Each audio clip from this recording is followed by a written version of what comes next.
8 months ago, I announced criminal charges recommended by a grand jury against David Poulson, a Catholic predator priest, for the sexual abuse of 2 boys in the Diocese of Erie.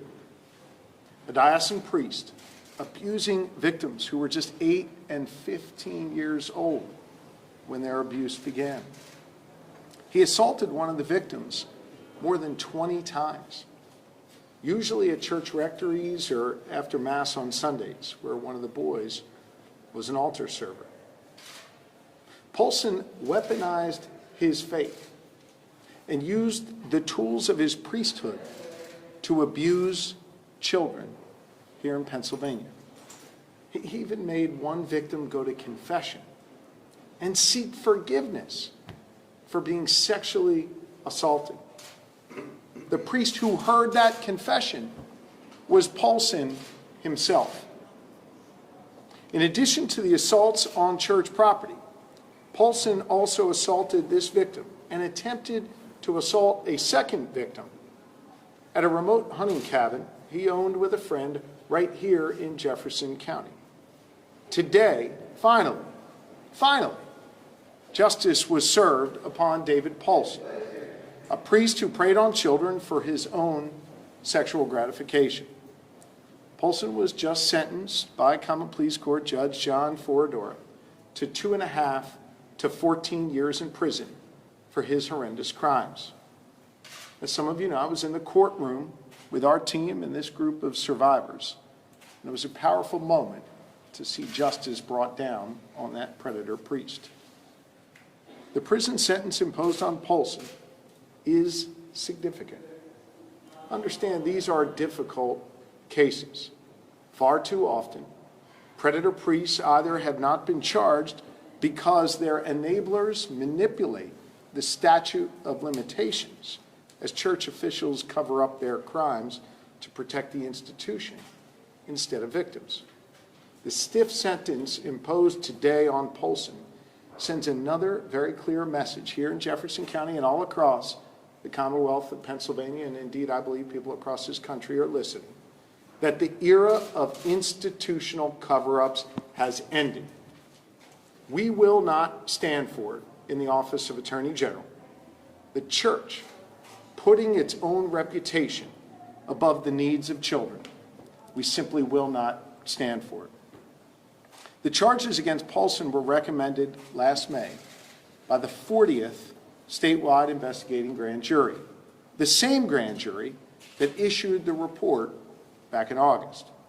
The grand jury found that the Diocese of Erie under Bishop Donald Troutman knew since at least May of 2010 of Poulson's predatory tendencies, but they did nothing to report him to authorities until September 2016 in response to a subpoena from the grand jury. Troutman himself, the former Bishop Troutman himself, interviewed Poulson in May of 2010, and Poulson admitted to the bishop that he was aroused by boys. Despite knowing of Poulson's admission, the priest was allowed by the diocese to continue in ministry until he was finally suspended by Bishop Persico in 2018. For more than 7 years, the diocese allowed Poulson to remain a priest, even though they knew he was a predator. They allowed him to stay there as a threat to others. The jail sentence Poulson received today will finally bring a sense of justice to 2 of these predator priests' victims. In his victim impact statement, victim number 1 detailed how Poulson's offending on him has impacted his life. Quote, David Poulson affected my life in more ways than I can count. It has cost me my career and my marriage and my daughter, victim 1 wrote in his statement to the court. Because of this man's actions, I have suffered for years from mental anguish. I ask that true justice be served on this day. Victim 2, whom Poulson attempted to assault in the hunting cabin here in Jefferson County, wrote moving words that were read aloud in court today by our outstanding prosecutor, Dan Dye. His statement speaks to the deep sense of betrayal that he feels toward Poulson. Quote, "I convinced myself that the road trips and gifts and dinners were just you being a friend," victim 2 said in his impact statement directed at this predator priest. "But it was all for an ulterior motive," he went on to say. "You used your position of a man of the cloth as a way to manipulate young boys. I trusted you, and in return you tried to take advantage of that trust." This is important. Victim 2 went on to say, "I hope that this sentence will bring some justice, some closure to anyone who has been victimized by this man."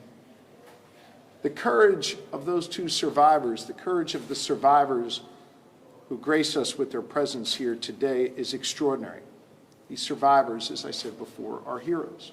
And so while not every victim of clergy abuse across our Commonwealth was in court today or represented by those 2 specific victims that you heard from, I hope they receive some sense of closure today, as victim 2 hopes, as Poulson was led off to prison in handcuffs. I hope that these survivors know. I hope that these survivors feel that people are listening. We are listening in the Office of Attorney General. People at Jefferson County are listening. People of Pennsylvania are listening, and indeed the whole world is listening and believing their truth. No longer do they have to keep it inside. No longer do they have to live in shame or secret. They are the heroes, and they are the ones who deserve to be heard, and we are listening. I've heard that from victims here in rural Pennsylvania. I've heard it from survivors in Pittsburgh and in Erie, and victims from every corner of this Commonwealth who stopped me, who stopped Jen, who stopped Dan, and shared their truth with us. When the statewide investigative grand jury identified 301 predator priests across 6 Catholic dioceses here in the Commonwealth, the criminal statute of limitations in place sadly prevented us from charging nearly all of these predators. I said at the time, and I'll reiterate today, we ran each of those living 301 predator priests through a statute of limitations test. Sadly, because of our weak laws here in the Commonwealth, only 2 could be charged.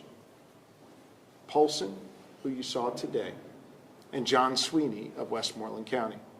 Sweeney previously was sentenced to prison, in fact it was last month, for sexually assaulting a 10-year-old boy while he served as a parish priest. He is now behind bars. In our earlier investigation into clergy abuse in the Diocese of Altoona and Johnstown, we held 2 Franciscan friars accountable for endangering the welfare of children by failing to take action to prevent a predator friar from sexually abusing more than 100 children over several years. For failing to take action. These 2 Franciscan supervisors were among the first clergy members in the United States of America to be held criminally liable for covering up sexual abuse of children by other clergy. The release of the report in August has sparked a movement and a reckoning in this country. Our clergy abuse hotline has received more than 1,450 calls since it was activated on August 14th. Our trained agents answer every single call, and a number of these calls are of interest to us. 14 state attorneys general have publicly acknowledged opening investigations into clergy sex abuse of children within their jurisdiction. Their work is already having an impact. Recently, Illinois Attorney General Lisa Madigan released a report saying 6 Catholic dioceses in Illinois failed to disclose the names of at least 500 accused predator priests. Her preliminary findings were modeled off of our report here in the Commonwealth of Pennsylvania. Either myself or our top deputies have personally spoken to 45 state attorneys general about our clergy abuse investigation. The United States Department of Justice has opened a federal investigation of clergy abuse and, as reported, has instructed every diocese in the country to preserve documents in their possession detailing abuse allegations. Catholic dioceses across the nation have released the names of more than 1,000 priests accused of sexually abusing children, with more such disclosures expected in the coming weeks. No longer can they play hide and seek with the truth. People are now watching as a result of our work here in Pennsylvania. But while all of this is happening, one action that has not yet happened is the approval by our legislature of the reforms recommended by the grand jury to prevent this type of abuse from ever happening again here in Pennsylvania, and to give victims of clergy abuse their day in court.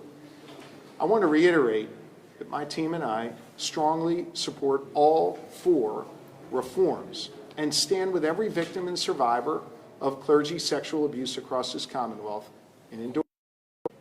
They are, again, first, to eliminate the criminal statute of limitations for child sexual abuse, as 39 other states, the District of Columbia, and 1 territory have already done.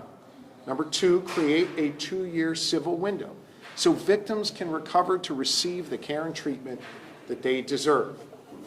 The average age of disclosure of abuse is 52 years old, and studies show that 1/3 of child victims do not disclose until adulthood. We should give them the chance to confront their abuser when they have come forward. Third, the grand jury recommended to specify that civil confidentiality agreements do not cover or prevent communications with law enforcement. The church routinely used these civil confidentiality agreements to silence victims. We want to make clear that their conversations with law enforcement should not be silenced. Fourth and finally, to clarify the penalties for a continuing failure to report child abuse. Governor Wolf has pledged his signature when these 4 reforms reach his desk. And to be clear, bills to eliminate the criminal statute of limitations for child sexual abuse have already been approved by the Pennsylvania House and by the Pennsylvania Senate, albeit at different times. Again, I strongly support each and every one of these 4 grand jury reforms and will continue to fight to ensure each of them are passed. The House of Representatives overwhelmingly passed them. The Senate thus far has chosen not to take up each of the 4 recommendations or to put it before its members for a vote. I am confident, as I was before the session ended and as I remain today, that if these reforms are brought up for a vote in the state Senate, they will pass. The grand jury recommended these reforms. The public supports them. A majority of legislators support them. Sadly, though predictably, the bishops in Pennsylvania are another group who have yet to support these reforms. Look, as I said before, there is a reckoning going on in this country. We have been very clear we will hold big, powerful institutions, whoever they are, accountable for protecting their reputation instead of protecting the people entrusted in their care. The investigation into sexual abuse of children in the Catholic Church in Pennsylvania is part of that broader movement. For far too long, the practice has been to investigate the victims of abuse, not the abuser. The bravery and courage of the victims is sparking a fundamental shift in that dynamic. Today's stiff sentence directed at this predator priest is a clear statement. No one who abuses a child is above the law. No one.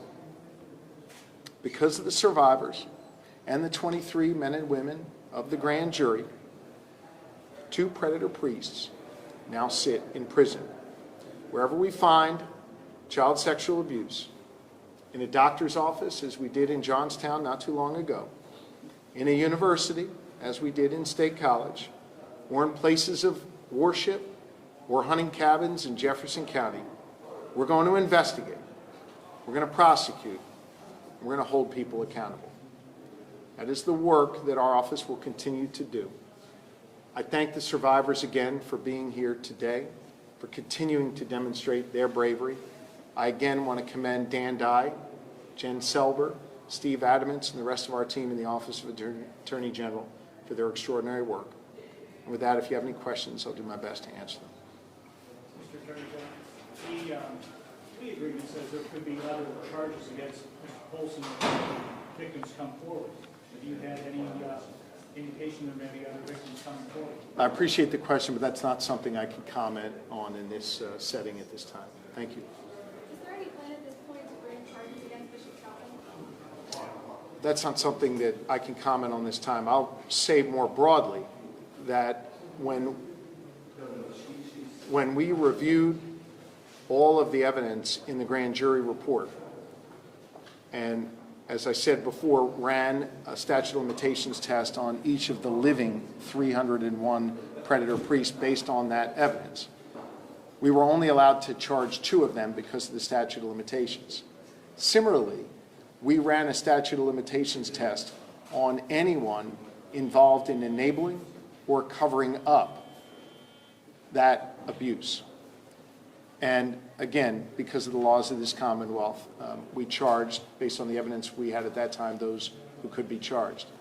The Catholic Church, in an organized and sophisticated manner here in Pennsylvania, covered up these crimes so that they would be outside of the statute of limitations. It's why we're pushing so hard. It's why the grand jury recommended those 4 reforms in order to ensure that something like this could never happen again. That includes both the abuse and the cover-up. You mentioned that it's unfortunate that the bishops have not signed off on those reforms. Can you expound on that, please? On August 14th, when we released the grand jury report, I made it very clear that the only test as to whether or not the words from these bishops in Pennsylvania were empty or were true in meaning would be whether or not they would endorse these 4 grand jury reforms. To date, not a single bishop in Pennsylvania has said that they support these grand jury reforms. In fact, several of them have worked hard to stop them. What does that tell you about the church or these bishops? I don't think it is my place to, opine on what it means about a particular bishop or the church writ large. There are some wonderful people in the church, and the church does some wonderful work. What I can tell you is that each of the bishops and the Archbishop of Pennsylvania have failed to meet that very, very basic test. Parishioners and the public will have to draw conclusions as to what that means. Did the Pittsburgh Diocese ever hand over to you a file that contradicts Cardinal Worrell's statements that he was unaware of allegations against Cardinal McCarrick? That's an interesting question and not one that is appropriate for me to answer in this setting at this time. Perhaps in the future there will be an opportunity for me to address that.